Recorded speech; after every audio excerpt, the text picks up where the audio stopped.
Salam kerahiman. Hari ini tanggal 5 Januari. Masih minggu pertama di tahun yang baru. Kita akan baca dari nomor 167. Kita mulai. Dalam nama Bapa dan Putra dan Roh Kudus. Amin. 167. Hari ini November 1932. Aku tiba di Warsawa untuk menjalani probasi ketiga. Sesudah pertemuan ramah tamah bersama para muda, aku pergi ke kapel kecil untuk beberapa saat. Tiba-tiba kehadiran Allah memenuhi jiwaku dan aku mendengar suara ini. Putriku, aku ingin agar hatimu dibentuk mengikuti model hatiku yang rahim. Engkau harus sepenuhnya dipenuhi dengan kerahimanku. Mudar pembimbing yang tercinta tiba-tiba menanyai aku, apakah aku sudah menjalani suatu retret pada tahun itu, dan aku berkata, belum. Kalau begitu, engkau harus menjalani lebih dahulu satu retret sekurang-kurangnya selama 3 hari. Syukur kepada Allah, di Wallendorf sedang dilaksanakan suatu retret 8 hari, dan aku dapat ambil bagian di dalamnya.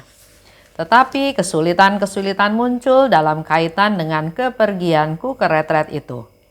Ada orang yang sangat menentang kepergianku dan tampaknya aku tidak dapat pergi. Sesudah makan siang, aku masuk ke kapel untuk adorasi selama 5 menit. Tiba-tiba aku melihat Tuhan Yesus yang berkata kepadaku, "Putriku, aku sedang mempersiapkan banyak rahmat bagimu, yang akan engkau terima selama retret yang akan engkau mulai besok pagi." Aku menjawab, "Yesus, retret itu sudah dimulai dan aku konon tidak akan pergi." Dan Yesus berkata kepadaku, "Bersiaplah untuk retret itu, sebab engkau akan memulai retret itu besok. Dan mengenai keberangkatanmu, aku akan mengaturnya dengan para superior." Dalam sekejap, Yesus menghilang. 167. Itu terjadi pada bulan November 1932. Dikatakan, aku tiba di Warsawa untuk menjalani probasi ketiga. Jadi memang dalam masa proses Suster Faustina menjadi biarawati, ada tahapan, ada proses yang harus dijalaninya. Dan pada waktu dia mau menjalani probasi yang ketiga, dia lakukan itu di Warsawa. Tiba di Warsawa, dia melakukan ramah tamah bersama Mudar dan juga teman-teman yang lainnya, dan kemudian dia pergi ke kapel kecil. Jadi tetap dalam hidupnya selalu mengutamakan Tuhan. Dia datang ke kapel kecil seperti yang saya pernah cerita, di biara di Warsawa itu ada 2 kapel. Satu kapel utama ada di luar gedung, dan kapel kecil itu ada di lantai 2 di gedung tersebut. Di kapel kecil itu dia tiba-tiba merasakan kehadiran Allah. Jadi setiap hal positif, hal yang Suster Faustina lakukan, mengutamakan Tuhan, mencari Tuhan, bersyukur pada Tuhan, Tuhan selalu merespon. Dan dikatakan di sini oleh Suster Faustina, tiba-tiba kehadiran Allah memenuhi jiwaku. Dan di situ dia mendengar, "Putriku, aku ingin agar hatimu dibentuk mengikuti model hatiku yang rahim." Pada saat kita mendengar sapaan putriku, pasti ada sukacita ya, ada kegembiraan bahwa kita ini anaknya Tuhan. Seorang ibu, seorang bapak, orang tua menyapa kita, "Anakku, putriku." Betapa sukacitanya, betapa gembiranya. Dan di situ Suster Faustina mendengar, aku ingin. Jadi Tuhan punya keinginan supaya hatimu dibentuk mengikuti model hatiku yang rahim. Kata-kata ini berlaku juga buat kita semua. Pasti Tuhan ingin agar hati kita masing-masing juga dibentuk menjadi mengikuti model Tuhan yang Maha Rahim. step yang dilakukan oleh Suster Faustina bukannya bertanya, bukannya maksudnya apa, tapi yang dia lakukan adalah menerima, berserah, berpasrah, terserah Tuhan. Apa yang Tuhan mau terhadap dirinya. Ini menjadi awal juga buat kita tahun 2021 ini. Pada waktu Tuhan menyatakan keinginannya, yang menjadi masalah atau menjadi apa yang harus kita lakukan bukan bertanya kenapa Tuhan, kenapa saya Tuhan, kenapa harus begini, kenapa harus begitu, tapi menerima. Kita belajar ya dari Suster Faustina. Suster Faustina membiarkan dirinya dibentuk oleh Tuhan. Tidak ada penolakan, tidak ada pertanyaan, tidak ada keraguan. Suster Faustina menerima hal tersebut. Dikatakan lebih lanjut, kenapa Tuhan minta Suster Faustina harus punya hati seperti hatinya Tuhan yang rahim? Karena Tuhan itu dikenal dengan berbagai macam banyak hal ya yang dia lakukan. Tuhan yang Maha Esa, Tuhan yang Maha Kasih, Tuhan yang banyak membuat mujizat, Tuhan yang menyembuhkan. Banyak hal, tapi dalam hal ini Tuhan minta Suster Faustina supaya punya hati seperti hatinya Tuhan yang rahim. Yang rahim, yang berbelas kasih, yang mengasihi, yang mengampuni, yang peduli pada orang lain yang membutuhkan, yang memperhatikan mereka-mereka yang kecil, yang miskin, yang tersisih, yang terpencil, yang dianiaya, yang dihina. Itu semua yang menjadi fokus dari hatinya Suster Faustina. Hati yang rahim. Dan terlebih lagi juga Yesus minta kepada Suster Faustina selain punya hati yang berbelas kasih, tapi hati yang selalu mencintai manusia, mencintai sesamanya, walaupun ada yang mengucilkan Suster Faustina, ada yang menganggap Suster Faustina sombong, ada yang menganggap Suster Faustina malas, ada yang memanfaatkan kebaikannya Suster Faustina, tapi di sini Yesus minta dia punya hati yang rahim.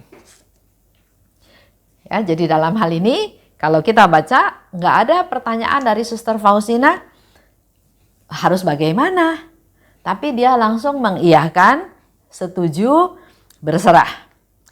Dikatakan mengikuti model hatiku yang rahim. Kalau Tuhan minta kita untuk menjadi punya hati seperti model Tuhan yang rahim, maka inisiatifnya bukan dari kita. Tuhan, saya mau suci. Tuhan, saya mau ini, saya mau itu. Enggak. Pasti kita akan gagal. Tapi mari kita berserah pada Tuhan yang punya hati yang rahim, yang mau membentuk kita supaya kita juga punya hati yang rahim. Allah yang Maha Rahim punya hati yang rahim, mendidik kita, bukan inisiatif kita ya, tapi Tuhan yang proaktif, Tuhan yang mendidik, Tuhan yang mengajar kepada kita supaya kita step by step hati kita dibentuk menjadi seperti hatinya Tuhan. Mengikuti modelku, kata Tuhan ya. Jadi hanya Yesus yang bisa lakukan. Karena Yesus yang punya hati yang rahim. Dan kalau kita harus ikut seperti Yesus, Yesuslah guru kita, Yesuslah pengajar kita. Inisiatifnya dari Tuhan. Yang harus kita lakukan adalah hanya berserah, ya Tuhan, menyediakan diri, menyediakan hati untuk dirubah. Cara kerja Tuhan nggak bisa kita bayangkan. Hanya satu hal yang sederhana aja, anggaplah ada pematung ya. Di situ disiapkan tanah liat, dia mau membentuk patung. Ada yang dikikis, ada yang dibentuk ya, dipahat sedemikian rupa sesuai dengan pemahat tersebut. Mau membentuk apa? Begitu pula dengan Tuhan terhadap diri kita. Tuhan, bentuklah aku. Itu aja step yang harus kita lakukan. Dan selanjutnya, biar Tuhan yang melakukan sesuai dengan kehendak Tuhan. Karena kita mau menyenangkan Tuhan, maka bisa minta, Tuhan bentuklah saya. Tuhan mampukan saya melaksanakan kehendak-Mu. Tuhan ajar saya untuk bisa mengasihi. Tuhan hancurkan kekerasan dan kesombonganku. Ini awal tahun ya. Kita menjadi manusia yang baru. Tinggalkan sifat-sifat yang lama yang gak berkenan sama Tuhan. Ujungnya, targetnya adalah aku ingin punya hati seperti hatimu yang rahim. Lebih lanjut, Yesus katakan, engkau harus sepenuhnya diresapi dengan kerahimanku. Engkau harus sepenuhnya. Nah, saya bayangkan seperti saya menanam satu tanaman ya. Tanahnya kering, tanahnya retak-retak ya, begitu kering. Saya mulai menyiram tanah tersebut. Begitu kena air, langsung airnya hilang. Tanahnya tetap posisinya retak-retak kering. Tapi setiap pagi saya menyiram tanaman tersebut. Makin lama tanah yang retak itu sudah tidak retak lagi, sudah tidak kering lagi. Dan pohon yang tadinya udah nggak ada daunnya, perlahan-perlahan secara perlahan keluar pucuk-pucuknya. Itu yang saya bayangkan sebagai diresapi. Jadi air yang disiram itu bukan hanya satu kali, tapi berkali-kali sampai tanah yang gersang itu menjadi lembut, menjadi subur, menjadi gembur. Begitu pula dengan yang dikatakan oleh Yesus, engkau harus sepenuhnya diresapi dengan kerahimanku. Jadi enggak otomatis tiba-tiba dapat kerahiman Tuhan dan kita mampu mewartakan, mengalami dan menceritakan atau membagikan kerahiman Tuhan. Tapi diresapi sepenuhnya secara bertahap. Melalui apa? Melalui kehidupan kita sehari-hari. Melalui jatuh bangun kita, keberhasilan, kegagalan kita, kegembiraan, kesedihan kita. Itu semua menjadi sarana untuk kita diresapi dengan kerahiman Tuhan. Kalau mengalami kegagalan, mari kita bersyukur, minta kekuatan dari Tuhan supaya bisa berdiri lagi.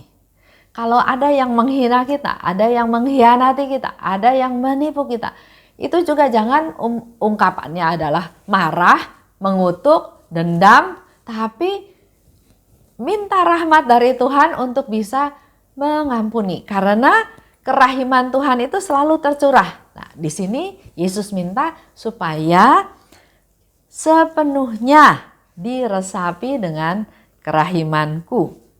Nah, yang menjadi pertanyaan sekarang adalah dalam hidup kita sampai sekarang, apa sih yang meresapi hidup kita apa?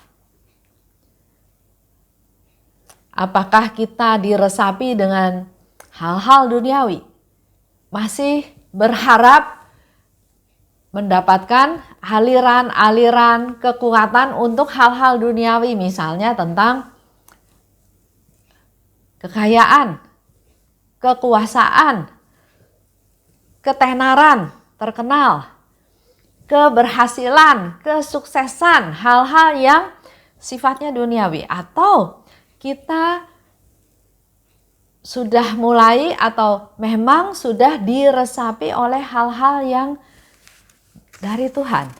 Diresapi oleh hal-hal yang bisa menyenangkan Tuhan.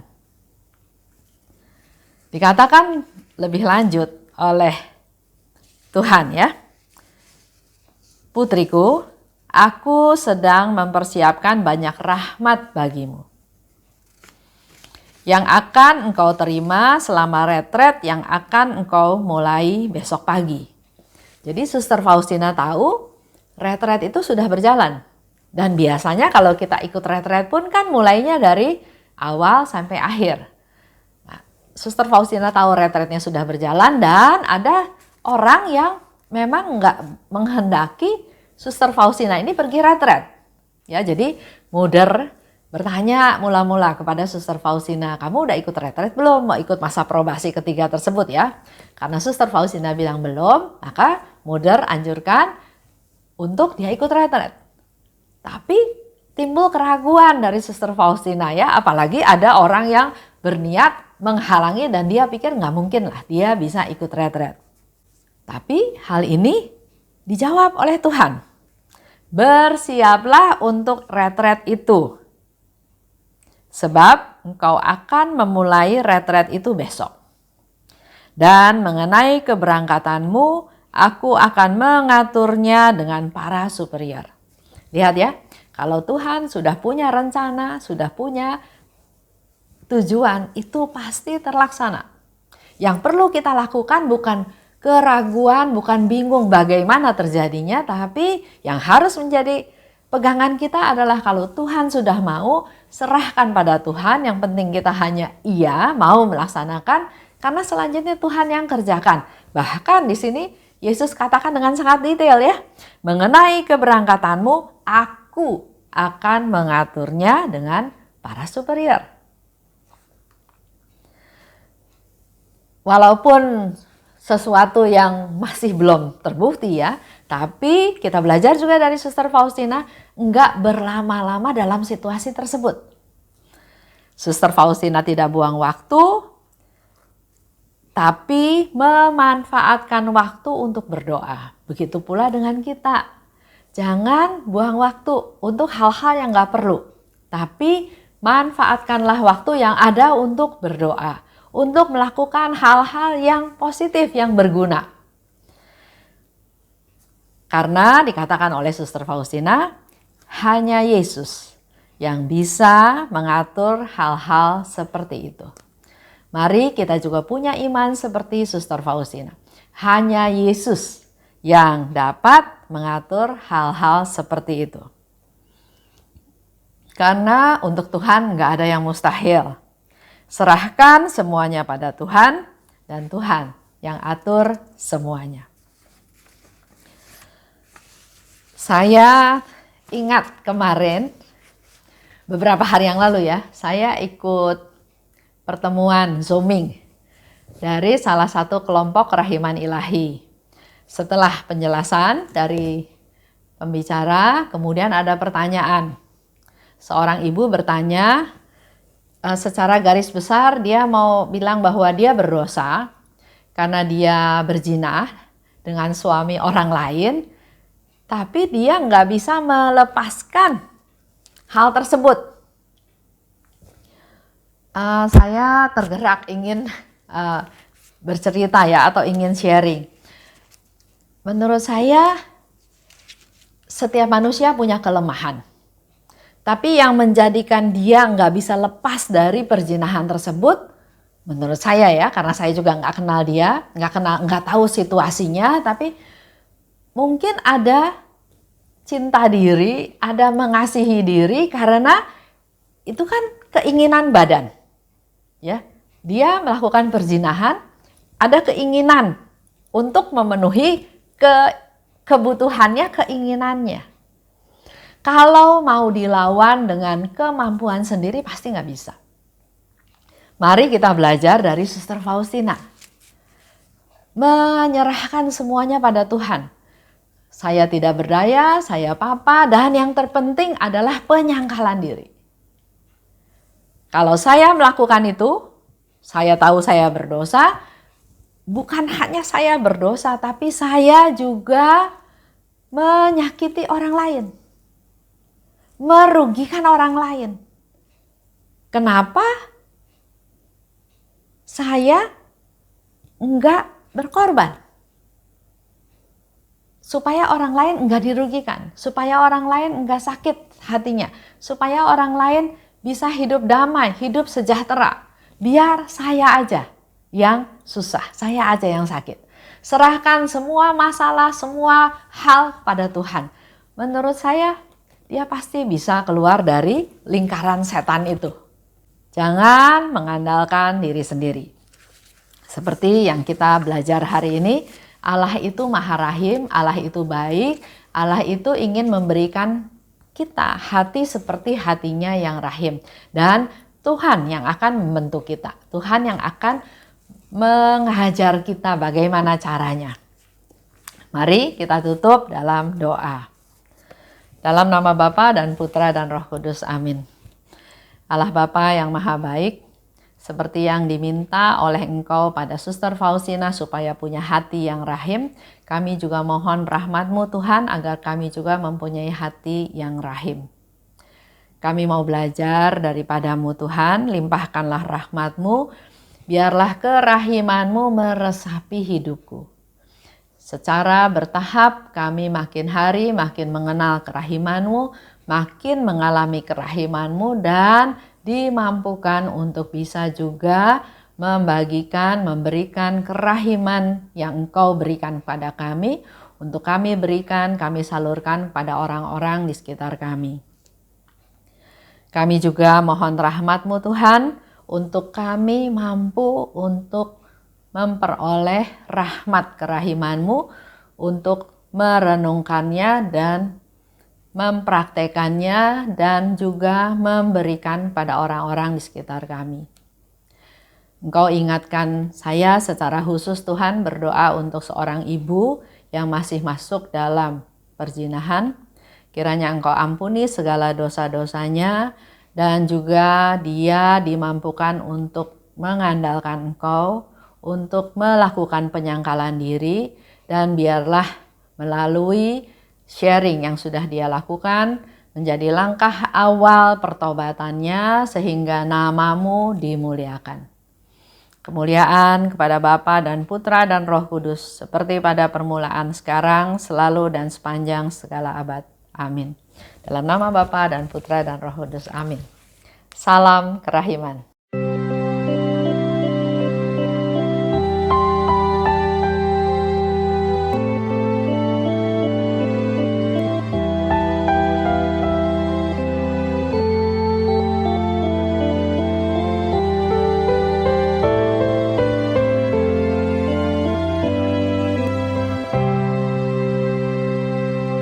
Syukur kepadamu ya Allah, karena Engkau mengelilingi hidupku dengan perhatian-Mu yang mesra dan penuh kasih. Syukur kepadamu ya Allah,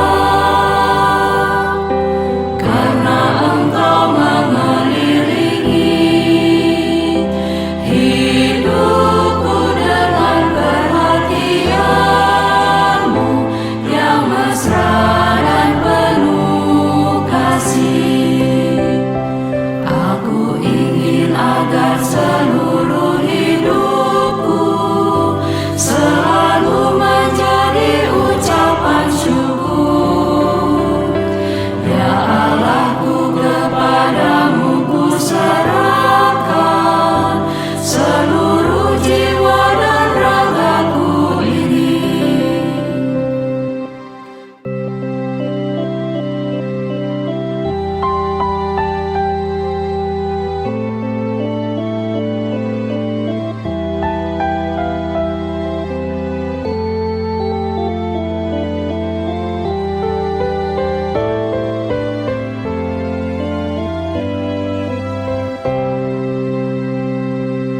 Syukur kepadamu ya Allah, karena Engkau mengelilingi hidupku dengan perhatian-Mu yang mesra dan penuh kasih. Syukur kepadamu ya Allah,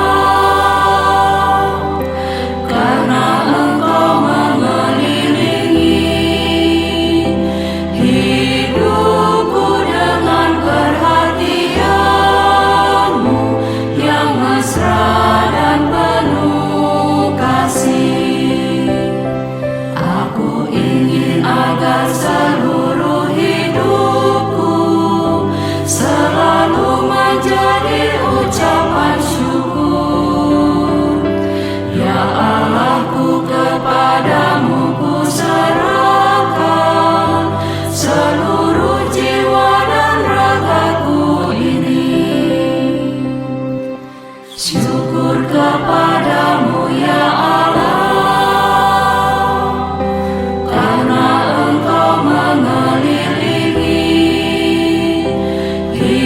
hidup